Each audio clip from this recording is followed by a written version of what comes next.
सम्पूर्ण साथीहरूलाई दर्शक नमस्ते। हाल म रोमानियादेखि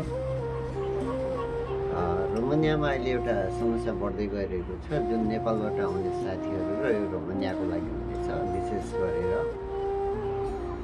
म चाहिँ रोमानिया आएको करिब 17-18 महिना नै हुन थाल्यो भनौँ। अब नेपालदेखि आउने मान्छेले पनि यत्रो 8-10 लगानी लगाएर आएको हुन्छ।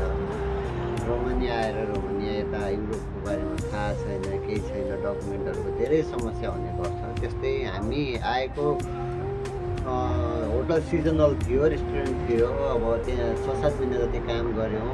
त्यसपछि हामीलाई उसले राख्न सक्दैन, म तिमीहरू काम खोज भनेर उतादेखि निकाल्थ्यो।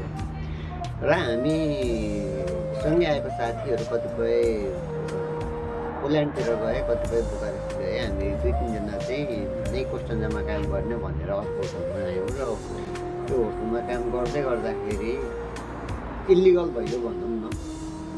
लिगल्ली डकुमेन्ट लिएर आएको। अब कम्पनीले सबै प्रोसेस गरेको थियो, वर्क पर्मिटदेखि लिएर हरेक कुरा। वर्क पर्मिट आउने डेटमा नै हाम्रो कम्पनी र एजेन्सीको कुरा नमिलेर एजेन्सीले डकुमेन्ट क्यान्सल गरिदिएछ, कम्पनीलाई भनेन छ। त्यसपछि कम्पनी पनि तनावमा पऱ्यो, हामी पनि तनावमा पऱ्यो, के गर्ने कस्तो गर्ने भन्ने भइरहेको थियो।